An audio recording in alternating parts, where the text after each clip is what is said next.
In Ojota, Lagos, hunger can make a man do anything.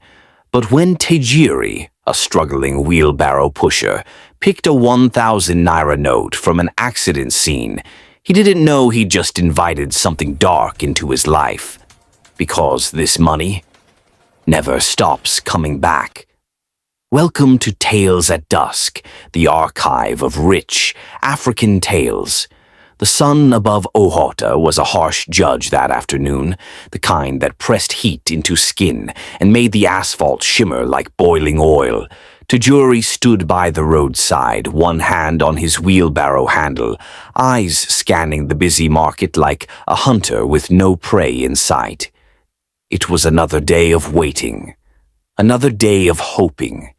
Traders shouted over each other in their stalls, calling out prices in loud, tired voices.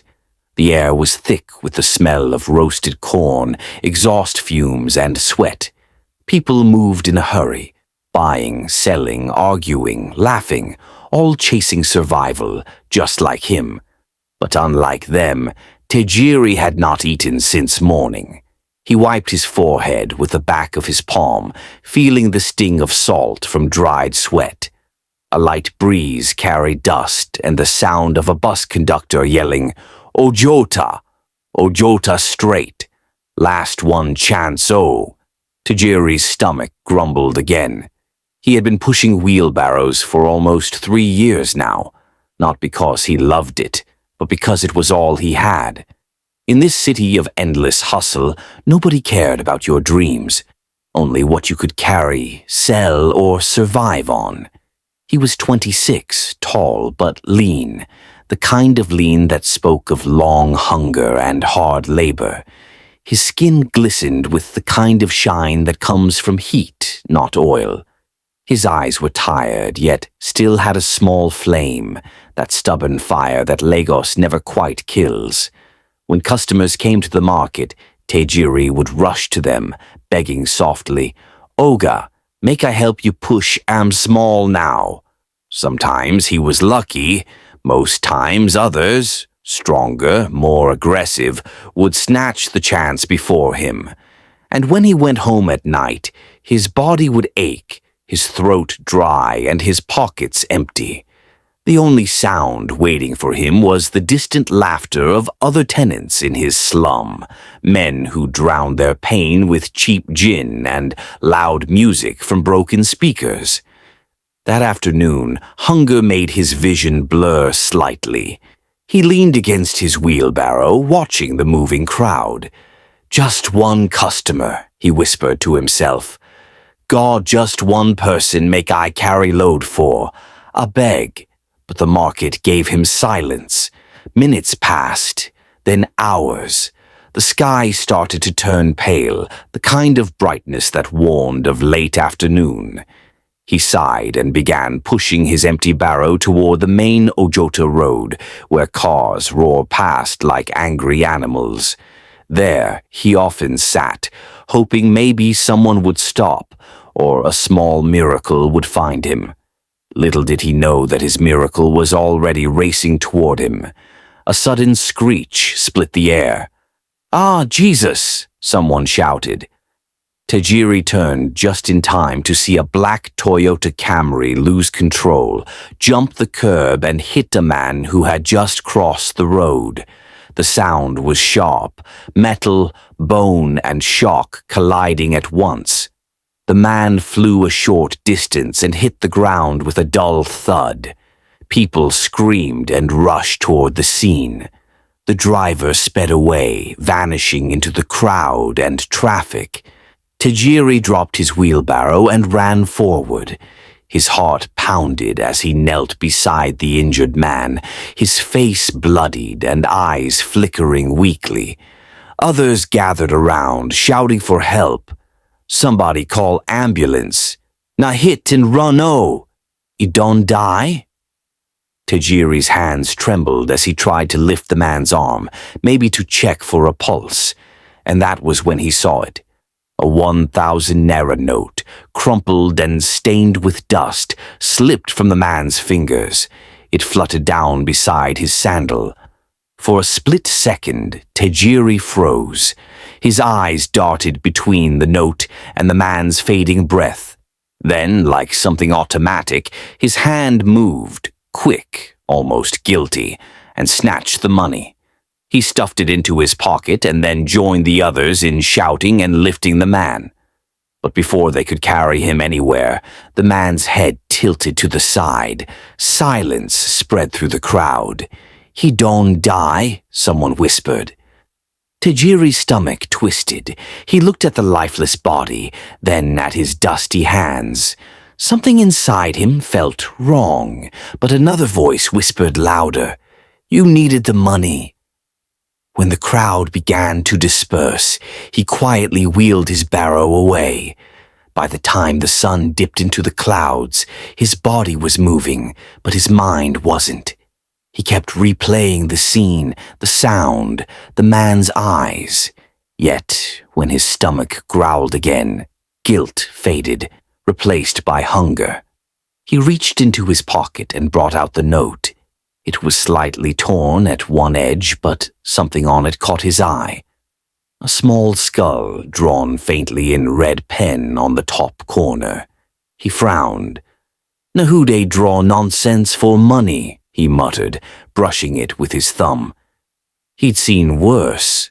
Notes with names, phone numbers, even prayers scribbled on them. This was nothing. At a nearby mama put, the scent of fried rice and stew filled the air. His mouth watered instantly. He walked in, ordered a plate of rice and 2 pieces of meat, and handed the note to the woman. "Madam, take 1,000 naira," he said. The woman checked it quickly, shrugged, and slipped it into her apron. Tejiri ate like a man who hadn't seen food in weeks. When he was done, he felt something he hadn't felt in a long time. Peace. The guilt from earlier melted away with every bite. That night he returned to his small kapako house, a wooden structure that creaked with every step. He lay on his thin mattress, full for once, staring at the leaking ceiling. Rain tapped softly on the roof like gentle fingers. "Maybe God no forget me after all," he whispered before drifting into sleep. But at dawn, as light began to pierce through the cracks of his tin window, Tejiri stirred awake, and what he saw froze his breath. There, on his bed beside him, lay a bundle of crisp 1,000 naira notes. He blinked twice, sat up, and stared in disbelief. He reached out with shaky hands, touched it. Real. He picked it up, counted it, 22,500 naira. His heart thudded faster with each note he flipped, and then, at the bottom of the pile, his hand paused. There it was again, the same 1,000 naira note with the red skull, the same one he had used to buy rice the night before. Tejiri sat there, trembling, his mind blank. Then slowly a smile spread across his face. "God, you still do remember poor people," he whispered. For the next few days, Tejiri lived differently. He bought good food, clean clothes, and even paid part of his rent. He didn't push his wheelbarrow that week. He told anyone who asked that, "God don't butter my bread." Each morning he would glance at the note with the skull, now kept safely in a small tin box under his bed. He couldn't explain it, but it didn't scare him. If anything, it gave him comfort, a reminder that maybe, after all his years of suffering, the universe had smiled on him. But Lagos doesn't allow miracles to go unnoticed for long.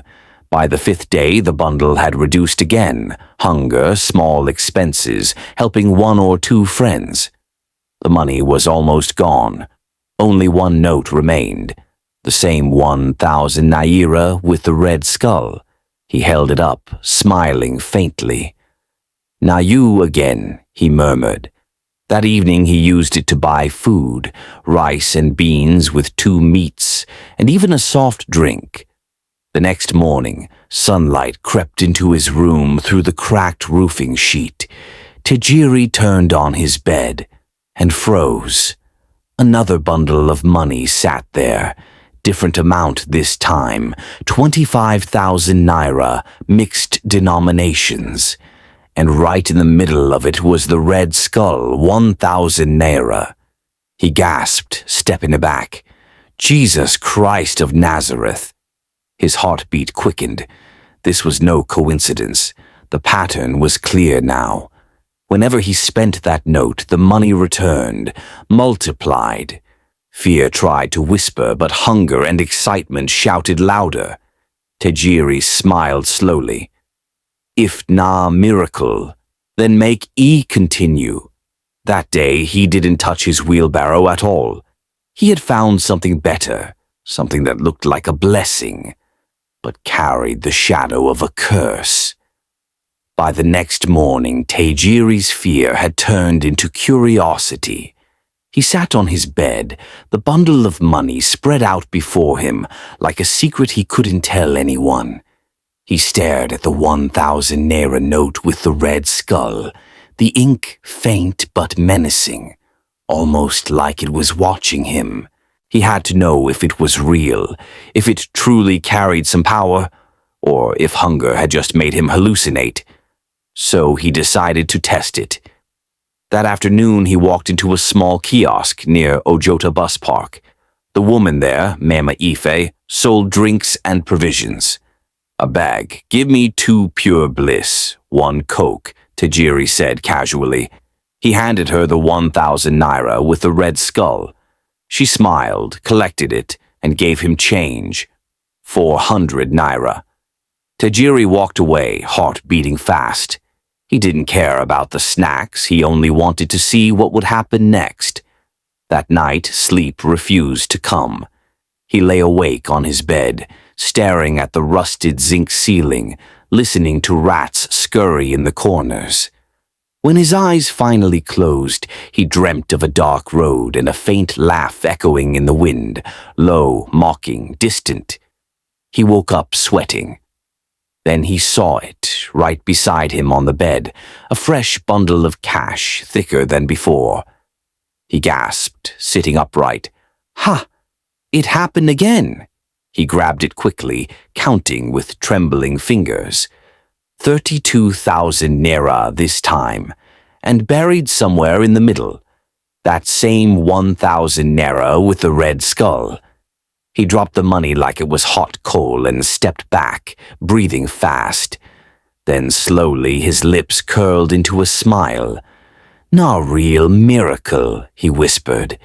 "This one past testimony." He didn't go to the market that day. He didn't even touch his wheelbarrow.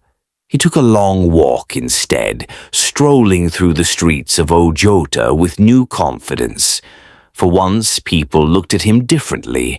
He bought clothes without bargaining, gave money to beggars around his street, and even helped a bike man fuel his motorcycle. It felt good, the kind of good that poor men rarely taste. By evening, he returned home, eyes bright with plans. He knew now what to do, how to use it, how to spend it wisely. As long as that 1,000 naira note stayed with him, he would never be poor again. That night, he placed the skull-marked note gently under his pillow, whispering like it could hear him. "Near you and me for life." He didn't notice the faint laughter that echoed through his dreams again. A laughter that sounded just like the one he'd heard the night the man died. In just 2 weeks, Tejiri's life had changed. The same boy who used to beg traders for small loads to carry was now walking through Ojota with ironed shirts, new slippers, and the calm swagger of someone who had finally made it. He had stopped pushing wheelbarrows. His once calloused palms had softened. Now, every morning, he woke up late, stretched lazily, and counted bundles of money before stepping out to eat breakfast at Mama Put joints, where he used to owe for food. Tejiri Don Hammer, the other wheelbarrow boys whispered. Nobody knew how. Some said he won a bet. Others believed he joined secret cult men. But Tejiri only smiled. He didn't owe anyone an explanation, not when life was finally good. Each time he spent that 1,000 naira note with the red skull, it returned with more. He began to understand the pattern. Whatever amount of money it mixed with came back to him in full, plus extra. He tested it again and again. Sometimes he'd buy things from traders and leave the change on purpose. By the next morning, the note would return with all the money those traders had earned that day. It was like the note was hungry, feeding on other people's money to multiply itself. And Tejiri didn't care. He told himself it was his reward for suffering. For all those nights he went to bed hungry, all those times he was mocked by bus conductors and traders. Now it was his turn to shine.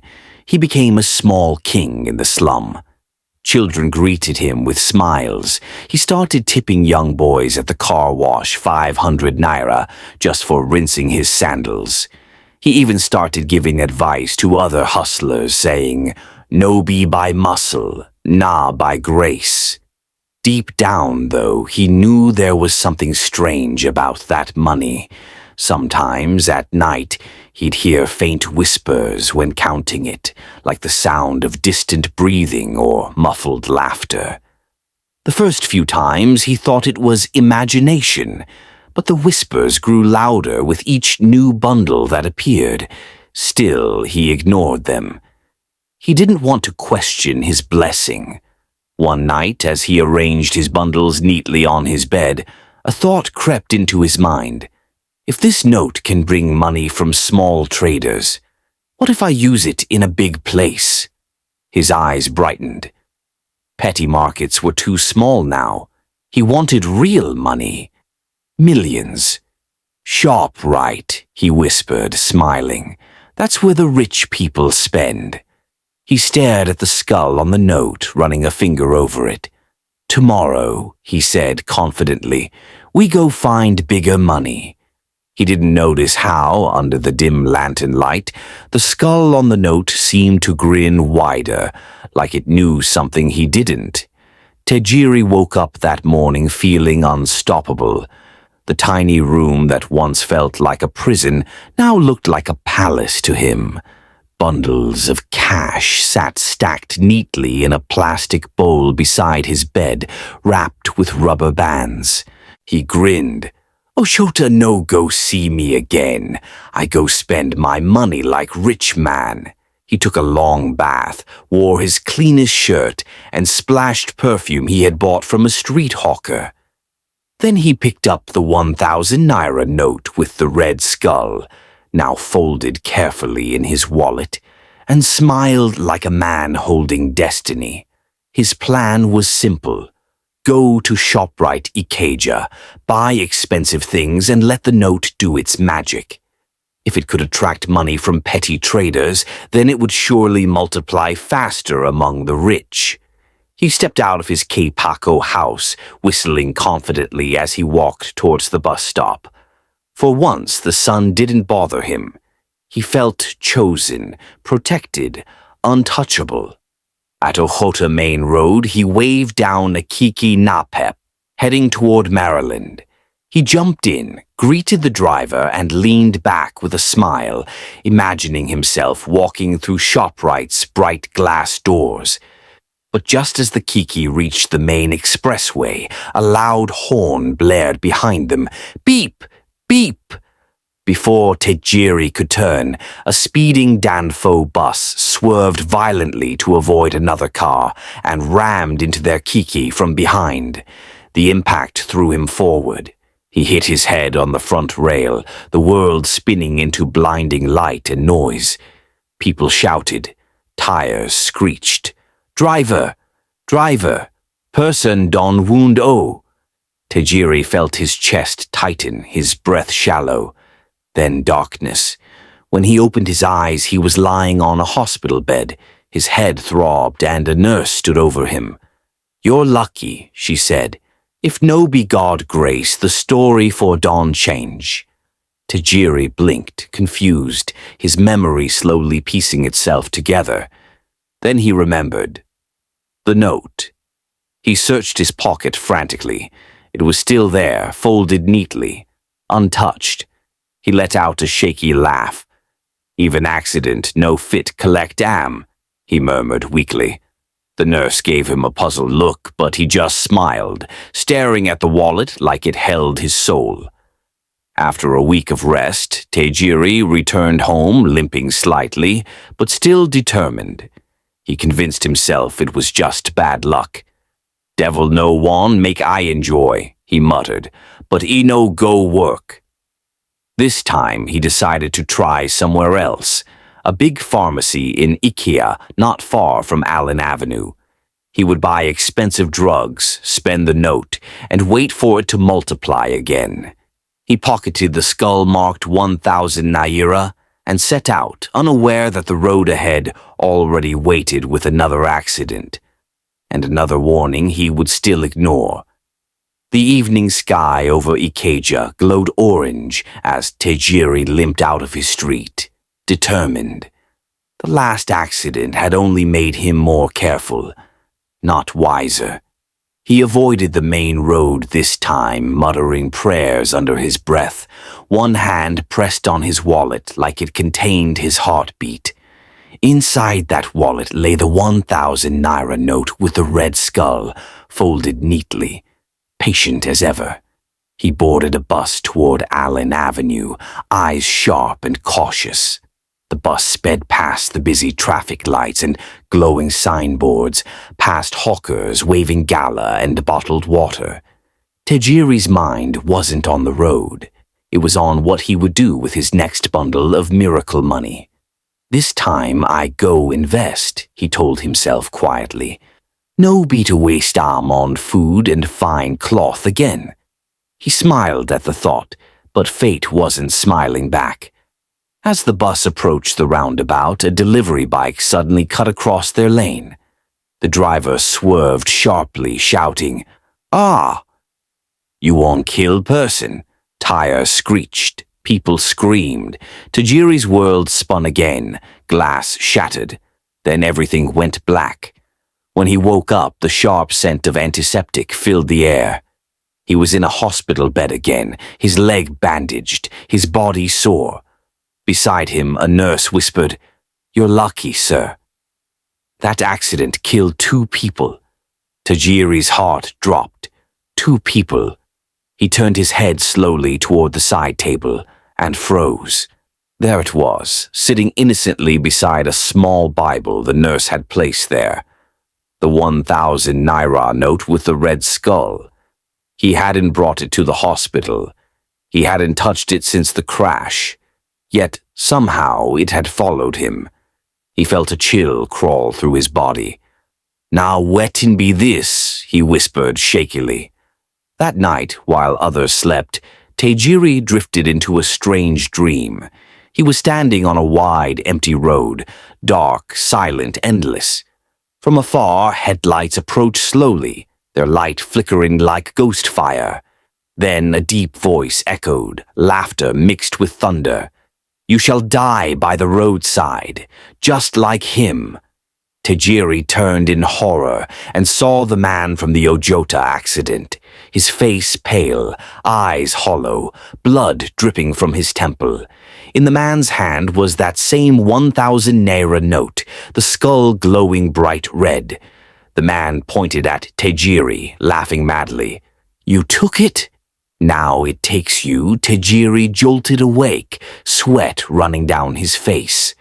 The note lay on his chest, perfectly flat, like it had been placed there gently. He screamed and threw it across the room, heart pounding. But the note only fluttered to the ground, silent, harmless, watching. From that night, Tejiri stopped calling it a miracle. He knew now, whatever power that money carried wasn't from heaven, and it had already chosen him. Tejiri didn't sleep the next night. He sat on his bed, eyes wide open, watching the folded 1,000 naira note lying quietly in the corner of the room. It looked harmless, just another piece of paper, but he now knew better. His heart raced as he remembered the dream, the voice, the skull, the dead man. The words wouldn't leave his head. "You shall die by the roadside." He couldn't keep it anymore. He had to get rid of it. The next morning, Tejiri tore the note into small pieces. He scattered them in the drain outside his house and poured dirty water over them. "Make thunder fire you!" he cursed loudly, watching the pieces float away. Relieved, he went back inside and sat down, breathing heavily. For the first time in days, he felt peace, but the peace didn't last. When he woke up the next morning, his stomach turned cold. The note, whole, uncreased, untouched, was back on his bed, lying right where he had slept. He screamed, jumping to his feet. "Jesus! Aw, which kind thing be this?" He grabbed it again and ran outside, striking a match. Flames licked the edge of the paper, and for a second he smiled. But the moment the fire touched the red skull, the flame died out, like the wind had swallowed it. He tried again. Nothing. That night he heard whispers in his sleep, faint voices, laughter, the sound of footsteps pacing his wooden floor. He woke up to find the note lying on his chest again. The next day he decided to give it away. He spotted a frail beggar by the roadside and pressed the note into his hands. "Use him chop food," Tejiri said softly, walking away without looking back. But the next morning the note was back, this time with a few extra 50 naira and 100 naira notes lying beside it. He covered his mouth, trembling. Even the beggar's little money had followed it home. Tears rolled down his cheeks as he sat on the floor. "Why me?" "What'd I do?" he whispered. He finally understood. The money wasn't just cursed. It belonged to him now. Wherever it went, it would return. His last hope was the church. Maybe if he gave it as an offering, God would break the curse. He planned it carefully, dressed up, hid the note inside his pocket, and walked toward the nearest church. But as he approached the main road, his body froze. Fear gripped him like an invisible hand. The same road where the man had died, the same road where he'd had 2 accidents. He stood there, trembling, staring at the passing cars, unable to take a single step. Tejiri turned back. He couldn't risk dying by the roadside. Not like the voice had promised. By now, Tejiri was a ghost of himself. The boy who once smiled over bundles of cash now moved like a hunted animal, eyes sunken, voice low, mind restless. He no longer stepped outside. The once busy Ojota boy who hustled under the sun now spent his days locked inside a hot Kapako room, curtains drawn, afraid that stepping onto any road might bring his death. The 1,000 naira note with the red skull lay on his table, the center of his fear. He couldn't touch it, but he couldn't throw it away either. Every attempt to get rid of it had failed. It always came back. Always. Sometimes at night he swore he could hear footsteps circling his house. And once, only once, he saw the faint outline of a man's shadow on his wall, even though there was no light outside. "Leave me alone," he shouted into the darkness. But only his echo answered. One evening, unable to bear the silence anymore, Tejiri went to a local beer parlor near his street. He needed to drown his fear, even if only for a few hours. The air there was thick with cigarette smoke and loud laughter, the sound of men pretending their lives weren't hard. Tejiri sat in a corner, his drink untouched, staring blankly at nothing. His mind kept replaying the dead man's face from his dreams, the blood, the laughter, the curse. After his second bottle, his fear softened. Maybe it was the alcohol, maybe it was denial. But he told himself it was over. Maybe if I ignore go stop, he muttered. He paid for his drink with a few loose notes, carefully avoiding the cursed 1,000 naira. Then he staggered home through the narrow, dark street that led to his Kapako house. Halfway there, he heard footsteps behind him. He turned.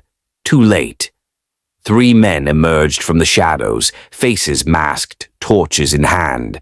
"Lie down! Bring everything you get!" one shouted, pressing a knife to his chest. Fear froze Tejiri's body. He handed them his small bag. Inside it, his phone, his wallet, and the cursed 1,000 naira note. They snatched it and ran off into the darkness before he could even shout. For a moment he stood there shaking. Then slowly a wild smile broke across his face. He fell to his knees and laughed, half crying, half screaming. "They don't take am! They don't take am!" Finally, he walked home lighter than ever before, unaware that the story wasn't finished, that somewhere in the shadows of Ojota, the robbers were examining the same 1,000 naira note, and the red skull was beginning to glow again. The 3 men ran through the dark streets of Ojota, laughing breathlessly. Their pockets were heavy with cash, their hearts racing with the thrill of another successful robbery. The leader, a tall man called Sheena, dumped the bag on the floor when they reached their hideout, a small abandoned building behind a mechanic yard. "Guy, today pay," one of them shouted, counting the stolen money. Tejiri's phone, a few old notes, and that 1,000 naira with the red skull spilled onto the floor. Sheena picked it up, grinning. "See this one, Seth? We go use buy beer tomorrow," he said, folding it into his pocket. None of them noticed the faint red shimmer that glowed briefly on the note before fading. Outside, thunder rumbled softly, even though the sky was clear. Meanwhile, in his Kapiko house, Tejiri couldn't sleep. He kept pacing back and forth, torn between joy and guilt. The cursed note was gone, yet his heart was restless. For the first time in months, he stepped outside and looked up at the moonlit sky. The night breeze touched his face, cool and freeing. He whispered, "God, if truly you forgive me, no, let that money destroy another man." He didn't know his prayer was already too late. At that same hour, Sheena and his gang sat drinking at a nearby beer parlor. They laughed loudly, the 1,000 naira note lying carelessly on the table among their bottles. When it was time to pay, Sheena squeezed out the money in his pocket, including the 1,000 naira note with the red skull, and paid for their drinks. The bar girl collected it, dropped it into her money box, and walked away. The men staggered outside, still laughing, mounting their motorcycle to head home. They sped off through the empty Ojota road, 3 men, 1 bike, too much alcohol. Then, from nowhere, a truck's headlight flashed across their faces, blinding, white, final. Boom! The sound shattered the night. The bike flipped, metal screaming against the tar. When silence returned, all 3 men lay still, their bodies twisted beside the road. The red skull 1,000 naira note fluttered out of Sheena's pocket and landed in the middle of the street, untouched by blood or dust. Later that day, a scavenger boy searching the accident scene found it. He smiled, slipped it into his pocket, and continued his search for scraps, unaware that he had just become the new bearer in a mysterious cycle. The same morning, Tejiri woke up to peace. True peace. The note hadn't returned. His bed was empty, his mind calm. He stepped outside and breathed deeply, feeling the air of freedom. He didn't know what had happened to the robbers. He didn't need to. He only knew the nightmare was over. But when he looked down at the road, the same road where everything began, he crossed himself quietly and whispered, "God forgive me, and have mercy on whoever get that money now." He turned and walked away, limping slightly, disappearing into the morning crowd like every other hustler in Lagos. Sometimes what looks like a miracle is just a curse wearing a smile. Greed can blind us to the traps life hides in plain sight, and not every blessing comes from God. If you were in Tejiri's shoes that day, would you have picked up that 1,000 naira note? Tell me your answer in the comments.